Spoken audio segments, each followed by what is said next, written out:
All right, we're going to get started. Thank you everyone for joining us. Welcome. My name is Ulka Joshi Hansen. I'm Chief Program Officer here at Grantmakers for Education. And on behalf of our Executive Director, Nicole Rodriguez Leach, and our team, I want to thank you for being here today for our webinar on how funders are responding to polarization, to education polarization.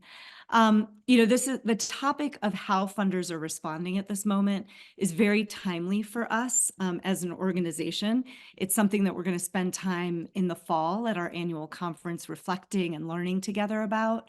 We're going to think about it in rural settings, urban settings, and it's also top of mind for members. I'm going to share a couple of slides in just a moment who've told us that they are concerned about the effect that polarization is going to have on our ability to do right by our children in our education context. And so we were really pleased for Nicole to be able to write the foreword and for us to be able to have our two guests here with us today.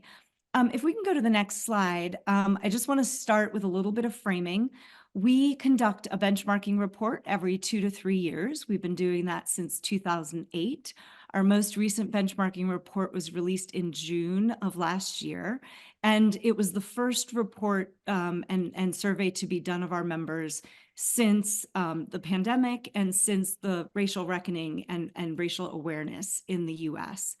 And a few key findings that I think are really relevant to today's conversation. Equity is a priority for funders, both on the basis of economic status, race and ethnicity, as well as gender. A lot of our funders have written DEI policies and are actively investing in educational equity. If we go next slide. We also found that the focus on the whole learner is incredibly important to funders right now.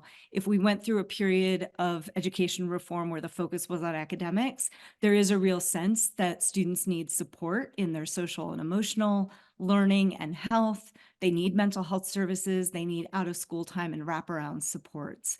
Next slide. And then in the area of whole learner, social and emotional learning, so non-cognitive pieces, mental health and trauma-informed care are incredibly important, as are family, community engagement, and out-of-school time. And as our panelists are going to tell us about today, we're seeing that this appears to be something that is of concern to communities as well. And then if we can go to the next slide. In terms of the 4 major areas in K-12 education, as I said, out of school time, wraparound supports, mental and social health. In post-secondary and post-secondary work, pathways, career pathways, and post-secondary, expanding our conceptions of what that looks like and what a good post-secondary pathway is also incredibly important. Out of school time, opportunities for students and young people to be in their communities with organizations, individuals, really having that holistic experience is important. And then early learning. And again, as you go through this webinar, I think you'll see the resonance between the findings in the report and the work that Harwood Institute has been doing. So I just want to move and introduce our 2 panelists today. We have Tammy White, who's president of the United Way of Berks County. And we have Rich Harwood, who's the founder and the president of the Harwood Institute. Oh, and I'm sorry, I missed 2 slides. The last one is on public policy, a change in local contexts to the extent that people think that public policy is helpful. It was the case 2 benchmarking reports ago that the federal government and federal policy arena was the place where folks felt that they were getting support for their agendas. That has shifted drastically, and the vast majority of people believe that the local context is favorable. And then this final slide really is the topic of today's webinar. The politicization of education is seen as the #1 concern of funders in terms of the negative impacts in our space and in our sector. And so really thinking about how funders and organizations are responding to it feels incredibly timely. So I want to start, Tammy, with you, and then Rich, I'm going to ask you the same question. Just please introduce yourself to our participants today. Tell us what got you engaged in this work, and why did this work matter to you personally?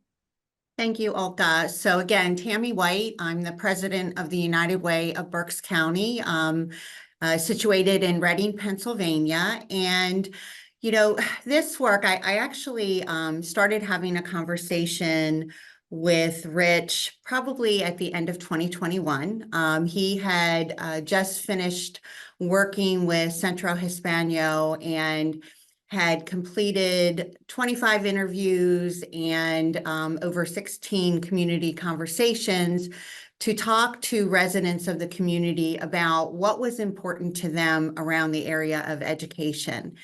And from those conversations, a report was written and 9 agenda items came out of that report.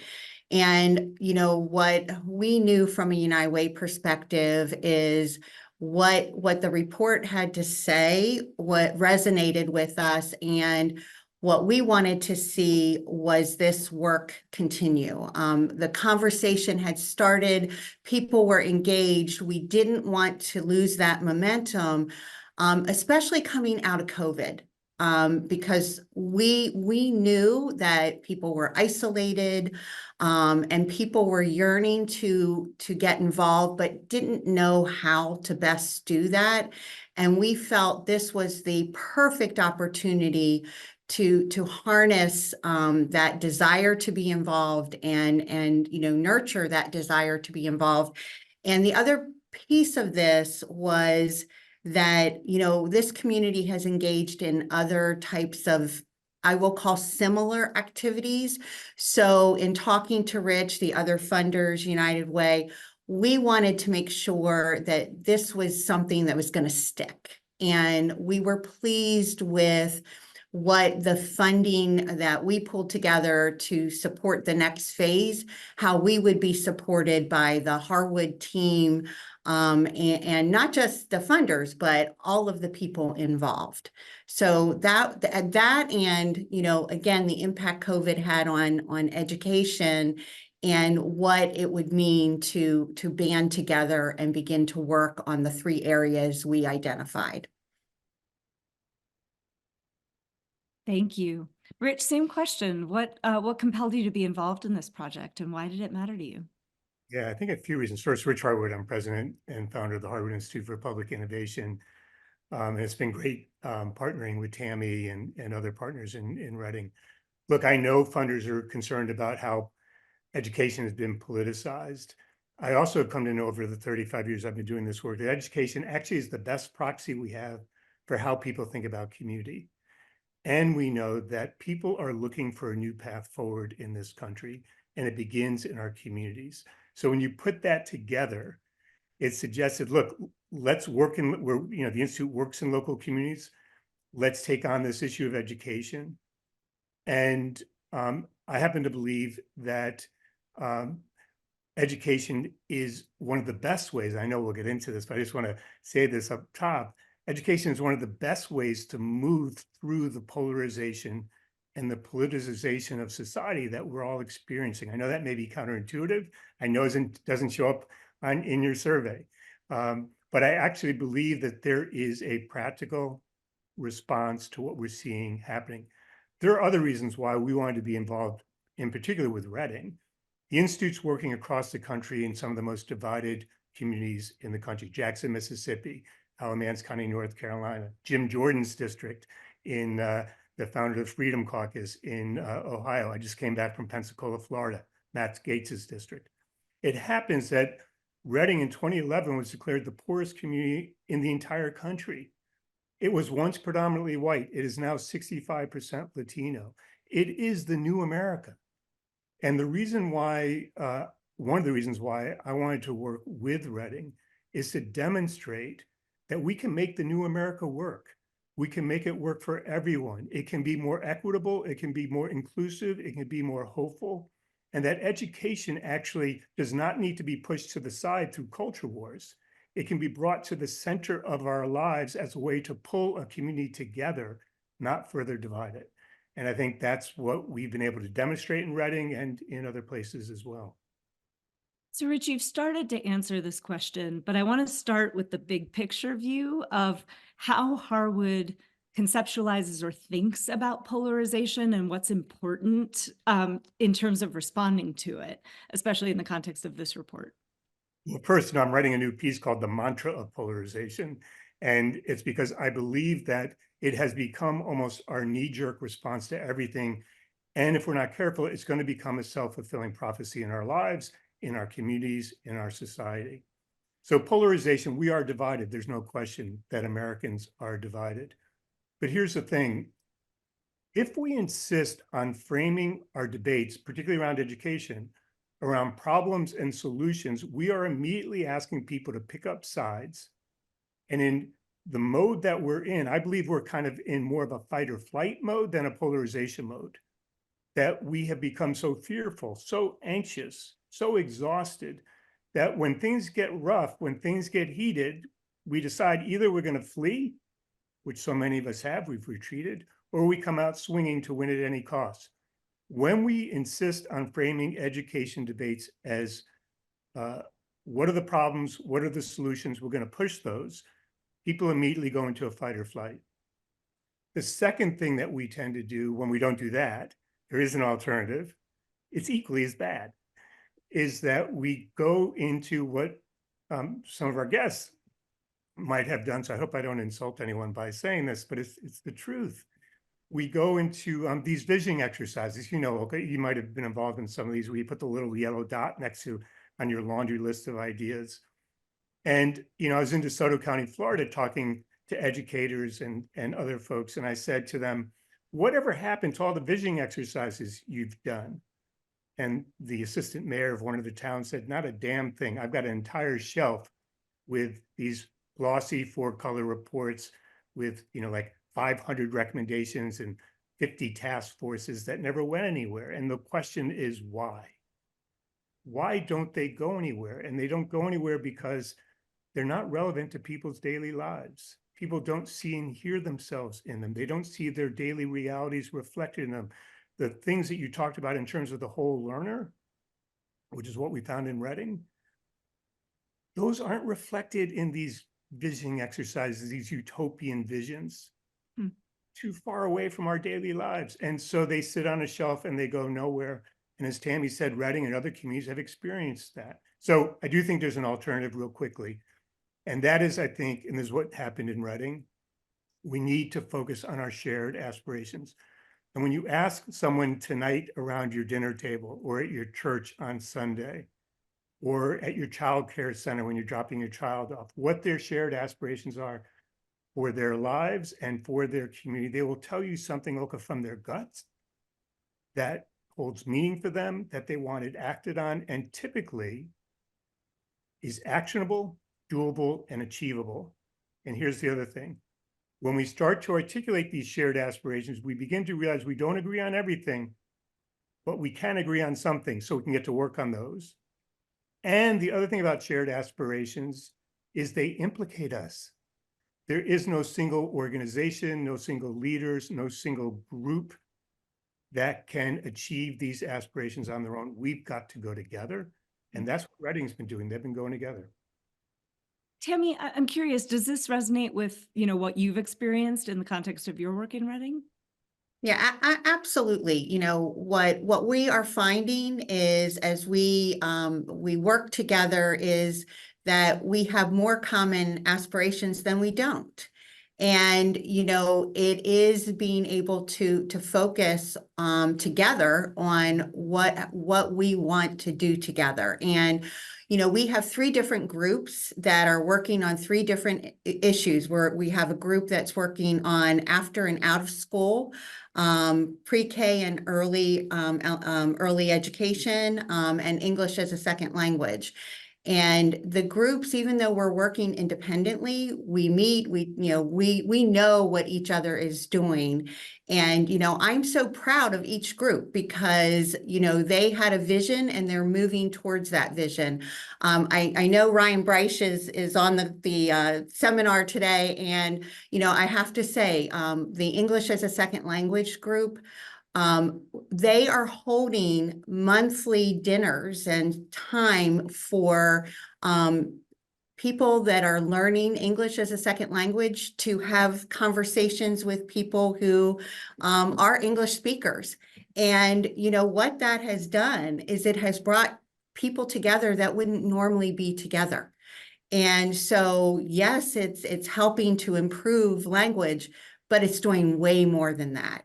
It's bringing people together and creating friendships and, you know, creating a network that had not existed before. You know, those are the things that are happening in Reading, Pennsylvania. Thanks. So I want to go one layer deeper, because Rich, when you talked about shared aspirations versus a shared kind of vision, right? I think for some people that may not make sense. They don't seem all that distinct. So can you talk to us about Harwood's approach to doing this work in communities and sort of how the report came to be? And if you wouldn't mind also just naming for folks what some of the shared, the common agenda is, I think that would also be helpful just in terms of framing. Sure.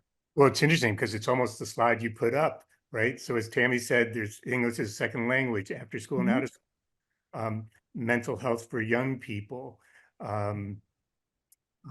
early childhood learning. So all the things you mentioned about the whole learner, this community came up with on their own. And here's the thing, if you think Reading's an anomaly, we did this in Clarksville, Tennessee, and Lexington, Kentucky at the very same time, and they came up with very similar agendas. And DeSoto County is coming up with similar agendas. So these are universal things that people are concerned about. Now, they're not utopian visions in the sense of saying, our school system is going to be the best school system in the next 2-year grant cycle. Not going to happen. That our kids will be performing at the highest levels in the next 3 years. We'd all love that to be. That may be an ideal we're reaching for. But what are our aspirations for moving things forward from today forward? And how can we achieve those? And I think we have to remember Americans are really pragmatic. We're practical folks, and we want to get stuff done together. And we need to restore our confidence in our ability to do that. These aspirations help us focus on those things. And to your very first point, you know, when we did these conversations, whether for the report or all the work that Tammy and her colleagues are doing across these 3 teams and other groups that are now using the work in Reading, not a soul talked about culture wars. Not a soul talked about banning books, about DEI, about critical race theory, about recalling school board members, about firing a school superintendent. They didn't come up. What people want to talk about is how do we make sure our kids have a shot at the American dream and can succeed, and what are the practical ways we can move on that? So tell us a little bit more about the Harwood approach in terms of how change happens in communities. And I Yeah, think we have a slide for you. yeah, I was just going to say, I don't have a slide on this. This isn't our approach, but this is a frame for thinking about it, which I think will help us quickly get into it. So I don't know if it's Stephanie or Jesse can throw it up. So we have a framework called the 5 stages of community life. Every community is in one of these stages. Here's the challenge. Most of the strategies we develop, including ones around education, are geared really, are aligned to the growth or sustain and renew stage, stages where there's an abundance of civic capacity to take action. In my 40 years of doing this work, I know this isn't empirical, but I've been to a lot of communities now. 90% of the communities I've encountered across all 50 states are in one of the first 2.5 stages. They're way to the left of this slide. And change is much more difficult to create. There's much more resistance to change. There's much less civic capacity for moving things forward. So thanks, we can pull the slide down. So the question becomes not, is your community ready for change, but what kind of change is your community ready for? So in one community where we're working now, a funder invested millions of dollars in collective impact. It didn't go anywhere. Around education, it didn't go anywhere. That community finally discovered they were in the waiting place.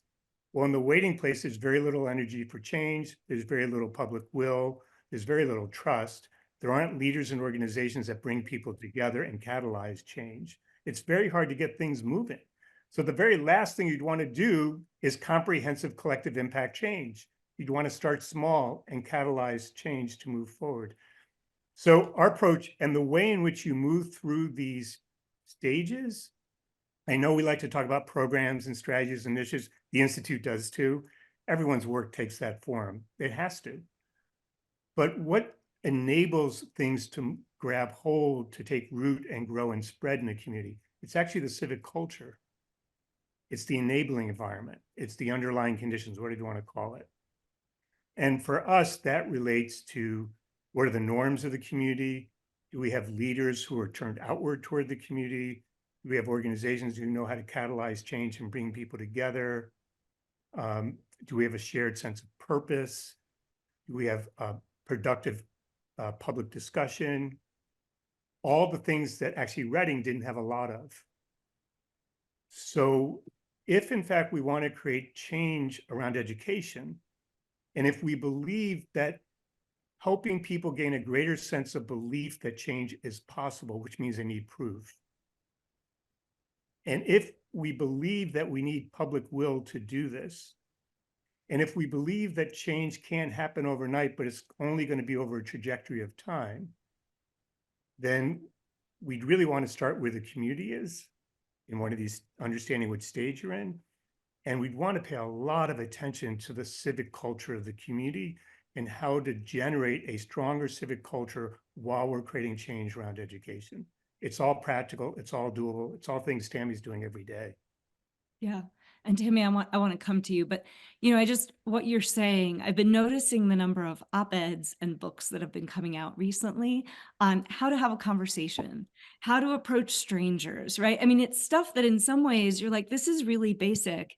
And yet, we're a mobile community that is diversifying, where people are not in the same locations over decades and decades. And the institutions that used to help build a sort of civic fabric have been deconstructed in many cases with nothing to bring it back. And so it's a meta conversation, right? I think about the state of our nation. So thanks for that. So I want to get a little bit more granular, Tammy, with you. Tell us about how you began your community engagement work in partnership in this project. So, the great thing about working with Harwood is that we kicked off, and I wrote this down because I was like, when did we start this? So we kicked off by inviting 50 community members, people involved in all types of organizations. And we came together for a 2-day workshop that was, facilitated by Rich and his team. And it was incredible. It was an opportunity for this group to really talk about what are our shared aspirations. And, some of the material that Rich just shared with you that was information we discussed, and to be able to understand, where we are as a community and what's next. And that was so energizing. And again, I think it just reinforced how much pent up desire there was for people to come together around, common purpose and around something that was beautiful and positive. And, it also reminded us that, we are the champions for the community, and only we can begin to change the narrative. One of the things that I think, Reading needs to really continue to work on is changing the narrative. We are so hard on ourselves.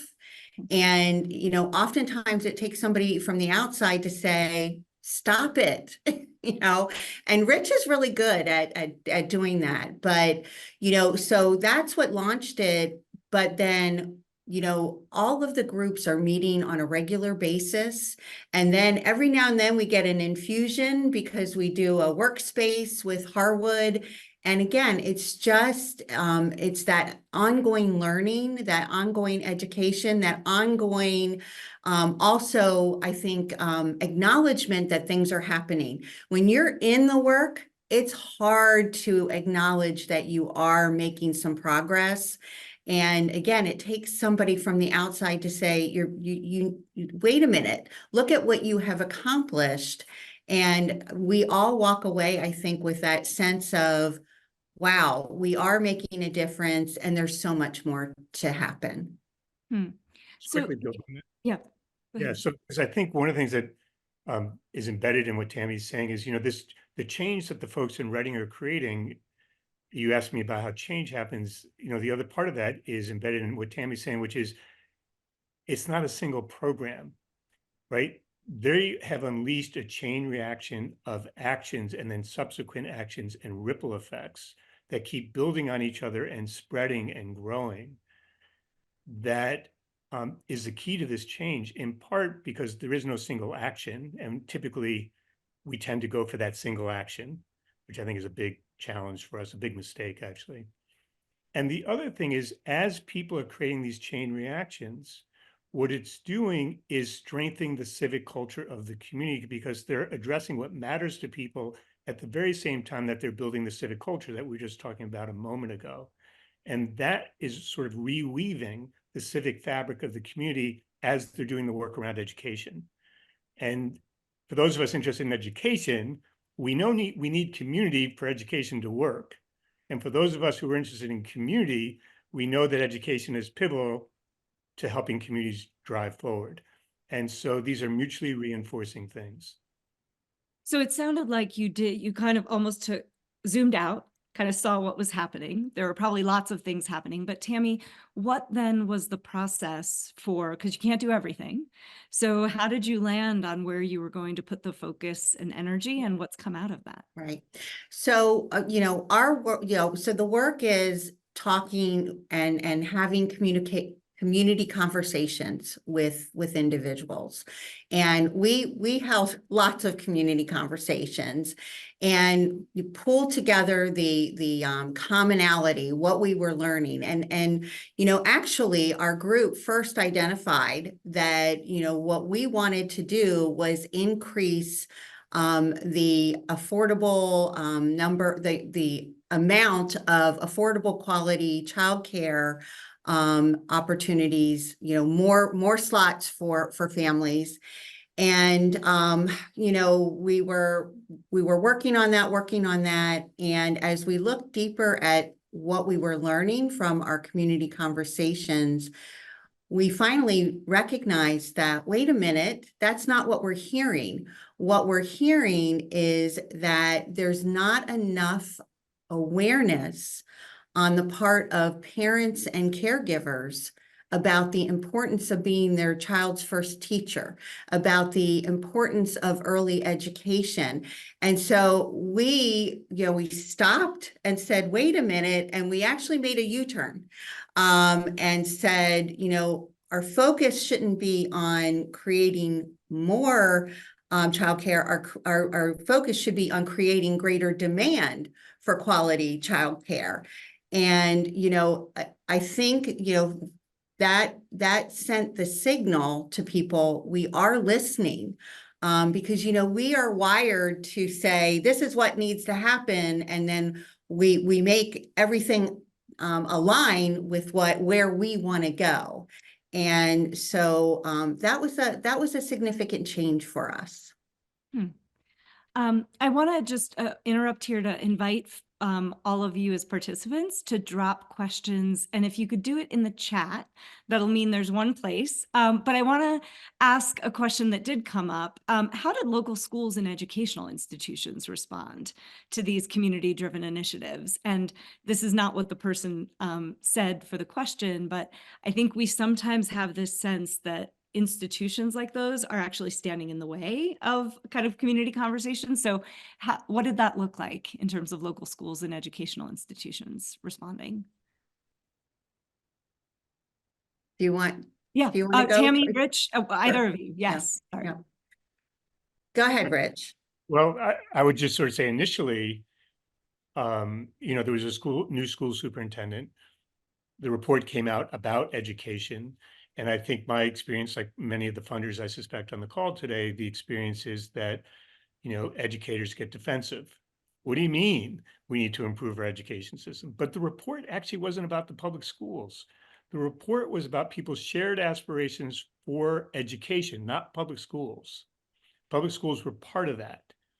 And we went to great lengths in the report to say, this is not a report card on the public schools. This is about what the community seeks to do moving forward, which obviously will have implications for the public schools, but more implications for the community. Mhm. And so I think that was a really, I mean, I remember having with the new school superintendent any number of, and her senior staff, any number of conversations about that.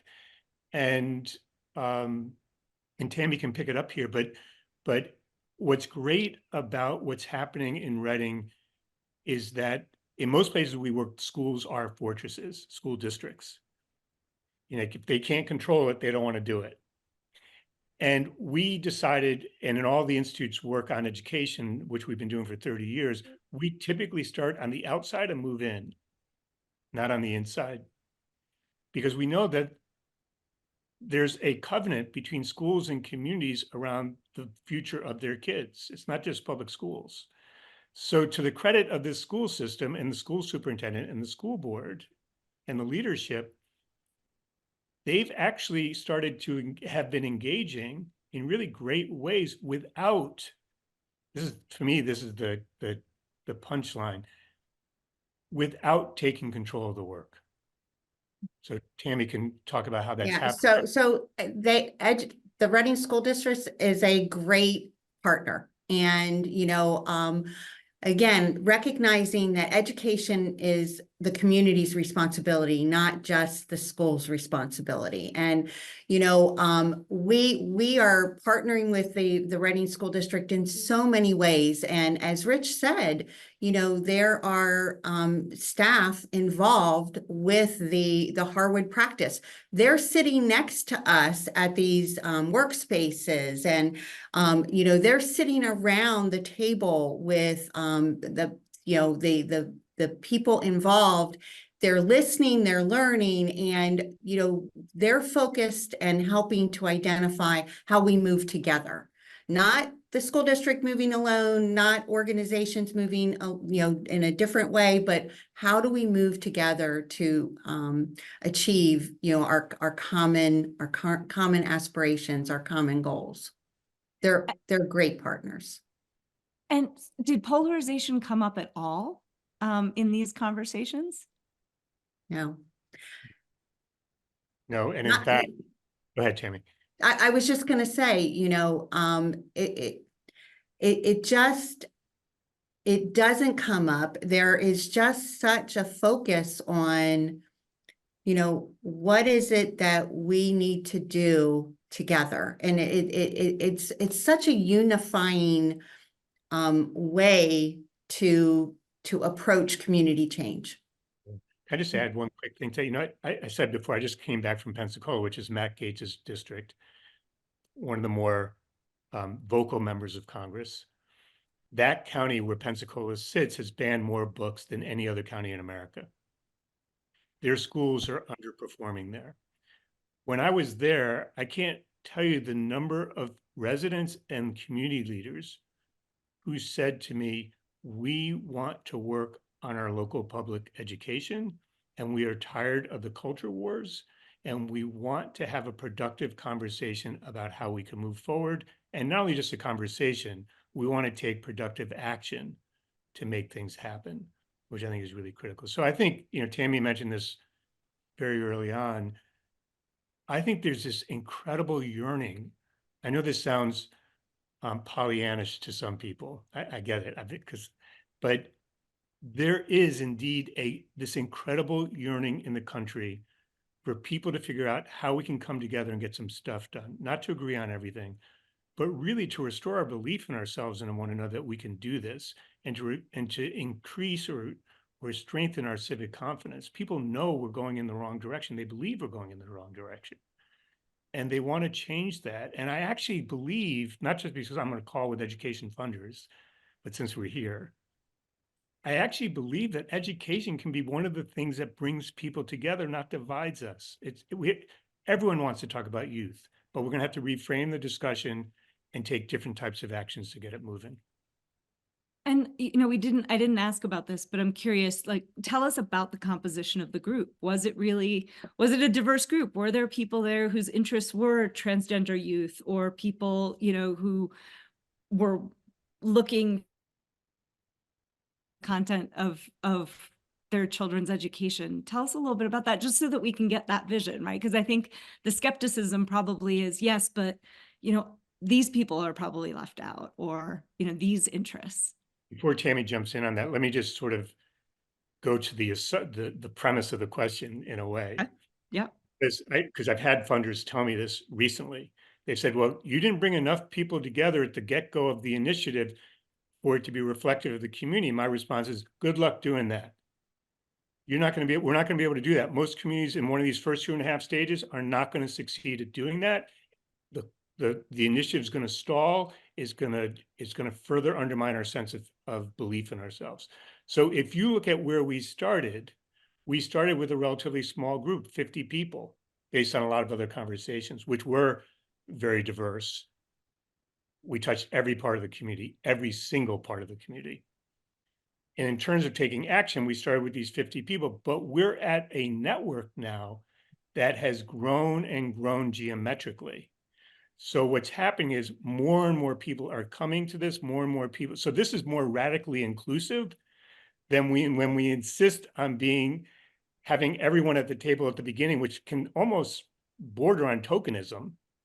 If we're not careful, we're actually truly radically inclusive in this work because of the way that it grows over time, and people gain confidence in the ability to come, be seen and heard, be visible, and actually be part of real change. And I think that's an important thing for us to be thinking about, I think. It's Yeah. like change adoption curve. You start with the people who are willing to be there, and over time you get more and more, but you're also giving them something to tap into and become part of. Sorry, Tammy. Tammy, I didn't mean to cut you Well, off. and I was going to say, a really important piece of all of this is that, the goal is that it moves beyond the 3 original groups. And, there is ongoing orientation to the practice. And, this is not, oh, you have to be involved with one of these 3 groups. It's no, come learn, come participate, and then you move off and spread the practice in the areas of interest that are important to you and the people that you're working with. That was a really important vision from a United Way perspective as a funder, is that we use Mackenzie Scott grant dollars to help start this. And, I think she would be really happy to know that we invested some of our grant into a practice that will support the community for years and years to come, because now people know the power of this practice and moving forward. I mean, it's capacity building, right? And that Yes. is something that funders are talking about. But sometimes we don't think about capacity in that way, like literally the ability to come together and have Well, conversations. and capacity is hard to quantify. I mean, we can't always have, the data that supports, well, this is what happened, because it's organic. Yeah, it is. And though, going back to the stages of community life and the civic culture, we can, and we have in certain communities measured both change on specific issues, like the work that Tammy's doing in early childhood, and also the change in civic culture, which is actually what makes the work sustainable and lasting over many years and can go to other issues. So we can gauge whether or not norms in a community are shifting. We can gauge whether or not there are more leaders that are turned outward. We can gauge whether or not there are more catalytic organizations that bring people together, marshal resources, and catalyze action. We can gauge whether or not there are new networks for learning, innovation, and sharing ideas. We can gauge, to Tammy's earlier point, whether or not the narrative in a community is shifting from an ingrained negative narrative to a more can-do, inclusive narrative. We can do all those things. In fact, we're going to write a report in Reading that will look at some of these things. And I think what's important about it, because we keep circling back to it, is yes, it's about conversation, But I've come to believe in the 40 years I've been doing this work, more talk alone will not get us where we need to go. The work that Tammy and her colleagues are doing is building. They're creating things together. They're co-creating things together. And in doing so, they're changing the landscape of education and they're changing the landscape of their civic culture. And conversations alone would never get us there. Just wouldn't. I remember there was a commercial that came out. It was a beer commercial, but they took strangers who were on different kind of political ideologies and they brought them in and they first built something together. They built a bar and then they talked. And the point of it was, you know, coming together to do something actually creates space, right? And trust to do more. There's a question for you, Rich, about what strategies or approaches have been successful in moving communities from that waiting stage to growth. Or maybe you want to take it just one stage at a time. So from the waiting place to impasse or Yeah. impasse to catalytic. And I know you're not going to give us your full workshop, but yeah, any insight? I mean, generally speaking, remember in waiting place, there's low, it's like having a low grade fever where you keep going to work. You know something's wrong, you can't quite figure it out, but you don't feel well, and you can't name it. So in the waiting place, people can't know there's something off in their community. A lot of times it's not crystallized, they don't have a name for it. We can't name things, they don't fully exist. As I mentioned before, there's not enough trust, right? There's all these negative conditions. So, but there's no energy. That's the key here. There's no energy. Like Dr. Seuss's book, Oh, the Places You'll Go. I'm waiting for a plane, a train, another opportunity. So the trick here is, the key here is, how do you help people crystallize that felt unknown so they have a name for it? And then how is it that you begin to peel off small actions?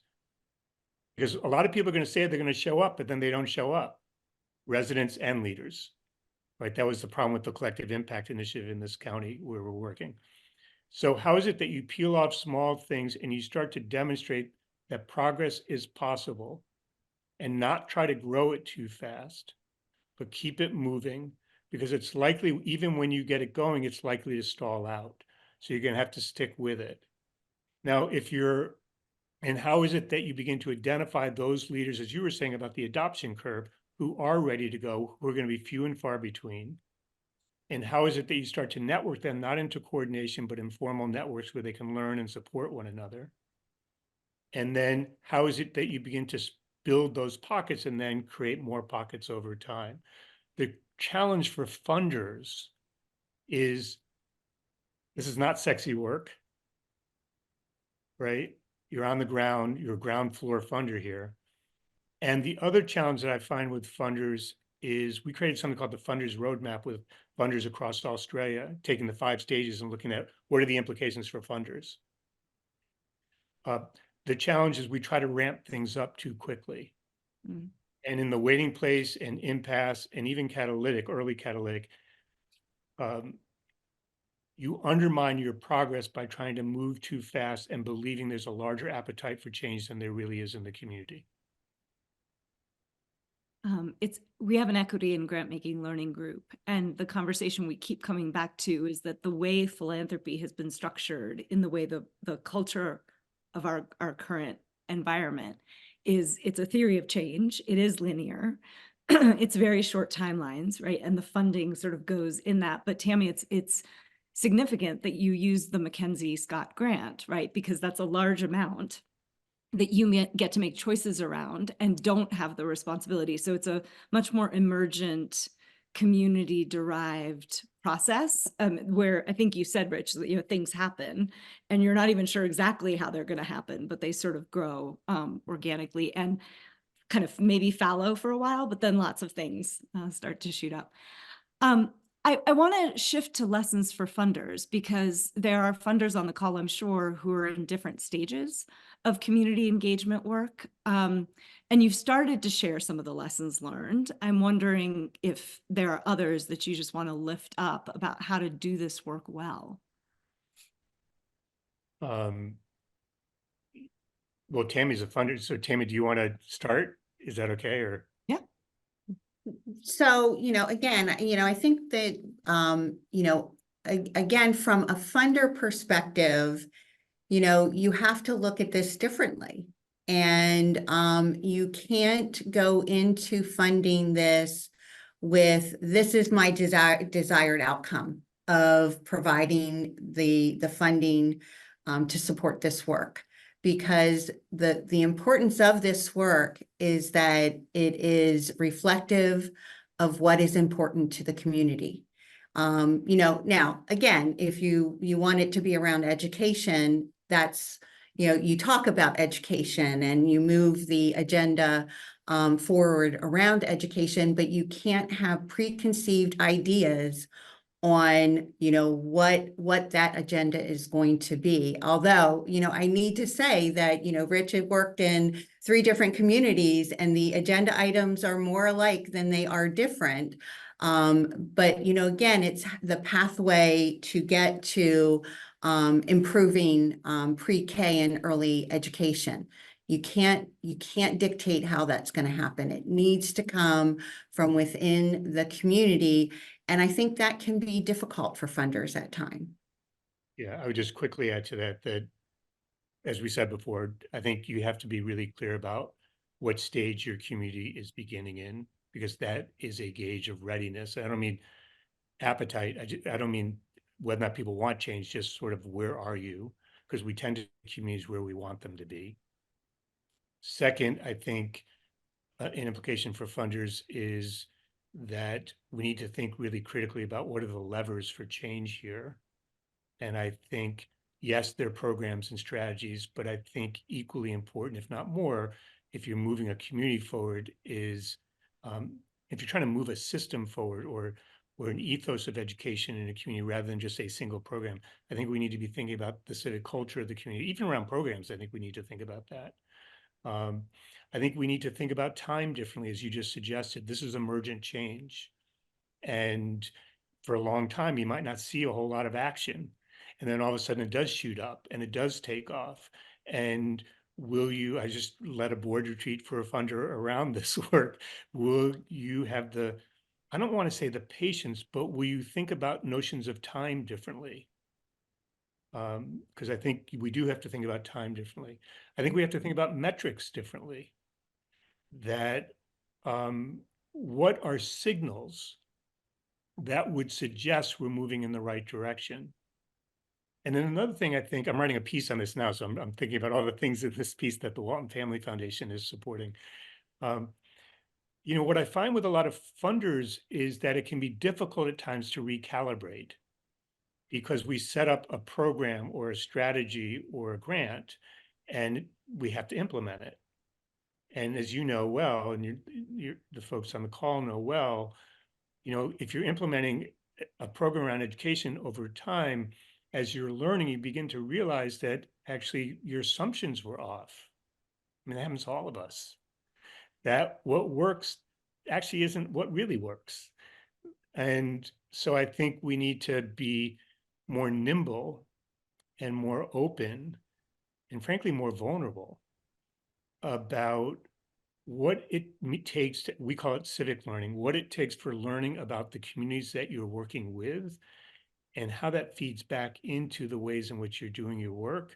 And then last thing I'll say about this is, and if you're not paying attention to your internal culture,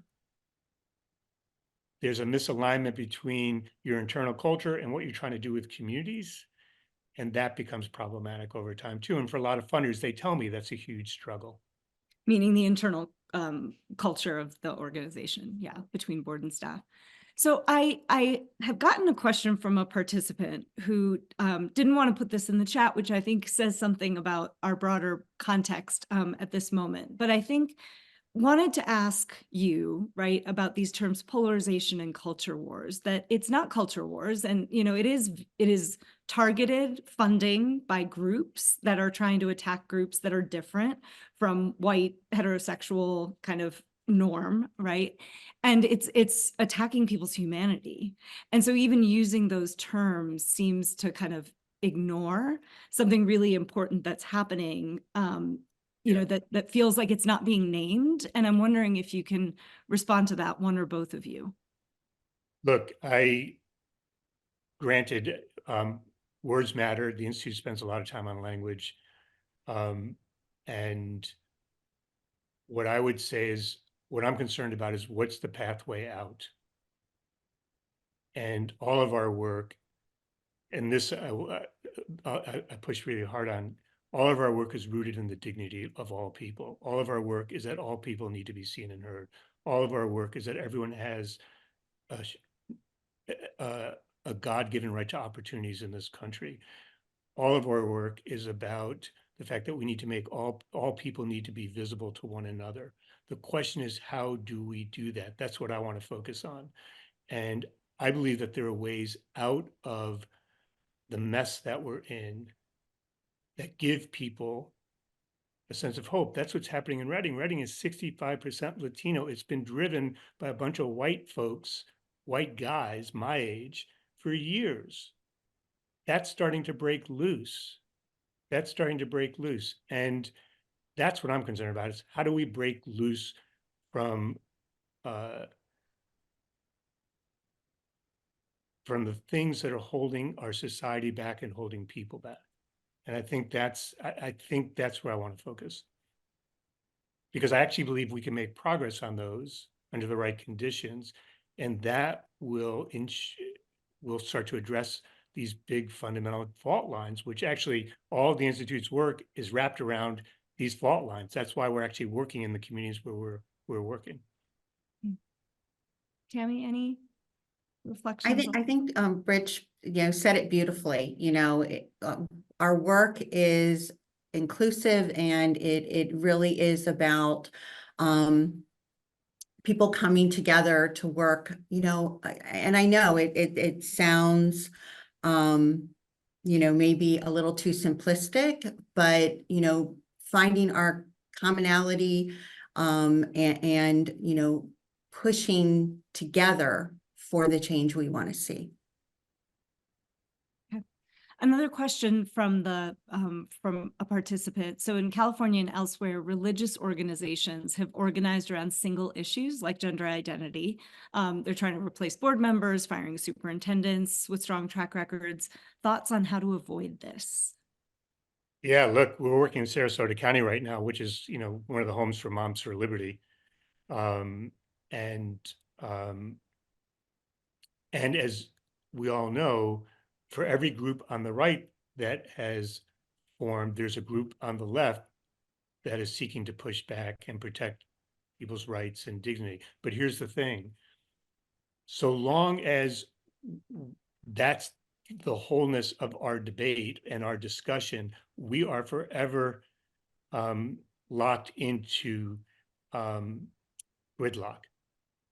And more people are going to retreat from public life because they don't see a sense of possibility. They don't see themselves heard. So I think the solution out of that is the type of work we're doing in Reading, which is we've got to tap into the community's voice in a way that brings people together, not in some utopian vision or some kumbaya thing, but in a way that we can identify what we can agree on to get moving. Because the thing that I've learned over time is that becomes a positive counterforce to these other groups, like the groups that you just mentioned, where we can say to them, look, the loudest and most divisive and acrimonious voices in our country are now dominating our public square. You have a right to be heard, but you do not have a right to dominate. And while you believe you may have an answer to the challenges in our community or some solution that you want to impose on our community, actually, we're moving with the community forward. And we need that counterforce, that positive counterforce about what we're for and what we want to create together and what we want to build together, because otherwise we're going to be locked in gridlock.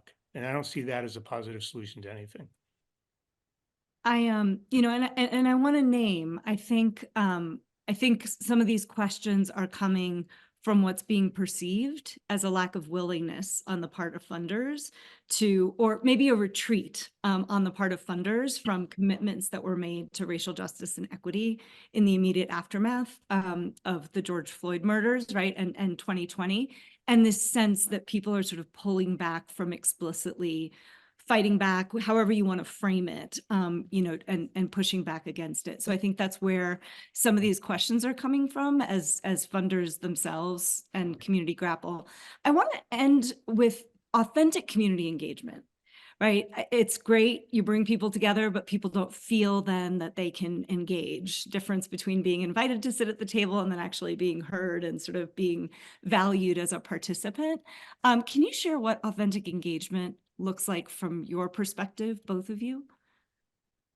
Right, Tammy?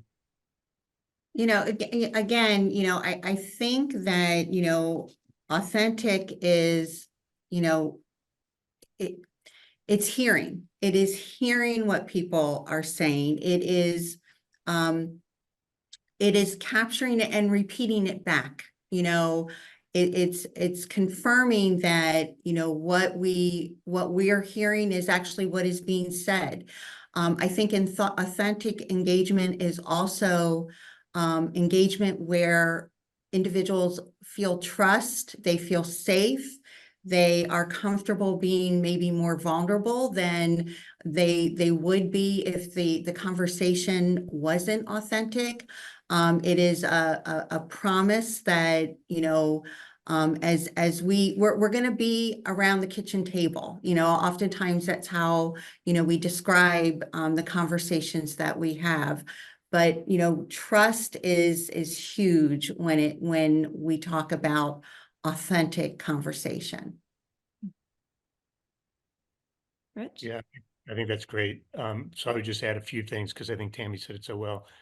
I think the Institute has spent millions of dollars trying to learn how people naturally talk about their lives and what matters to them.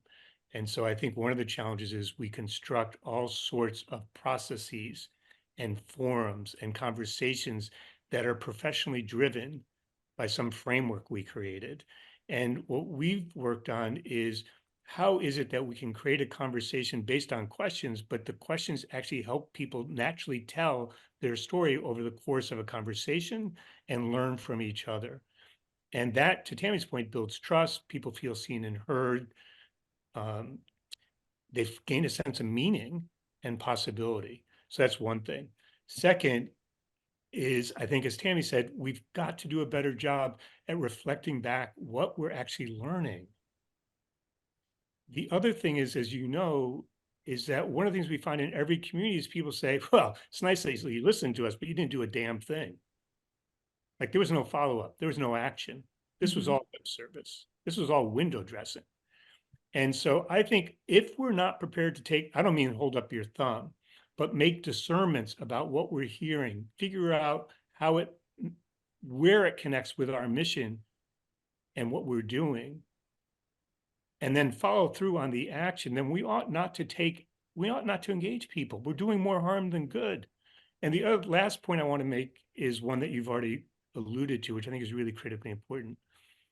The interesting thing about Reading is being 65% Latino, everyone says to me, well, it's more homogeneous than ever before. Well, folks are from like 7 different countries. They have different dialects, different customs, different heritage, different history, different traditions. So in terms of being radically inclusive up front to produce this report and then moving forward, we had to really make sure that we were really attuned to the different dimensions of this community, to the different people in this community, to their different lived experiences, which meant we had to make sure we were meeting people where they are, and not assuming because we got people from central downtown Reading or some part of Reading that somehow that does everything we need to do. It didn't do anything. Yeah. So that's really in there, I think, and I'm sorry for those of you who are still here, we're a little over time, but we're recording. So if you have to drop, please come back. But, this idea of when you're trying to do that, there are the formal people who hold power and there are informal networks. And, working in community, it's sometimes you have to go to the church or the barbershop or the hairdresser, right, to actually get people. And so integrating all those folks in. We are at time. We could keep this conversation going. I just want to thank you, Tammy. Thank you, Rich, for being here with us today and sharing this. Folks in the chat, you can go to the Harwood Institute's page if you want to learn more and to find the report. The video of this is going to be available in about a week. And we have a couple of upcoming programs for those who are interested. And we're also accepting session proposals for the conference through this Friday. So tight deadline, but join us for some out of school time funder meetups, using data to better fund equity and justice on April 4th, post-secondary spotlight on peer-to-peer advising on the 16th, and stability starts at home, strategies to end student homelessness. Thank you all. Have a great rest of your day.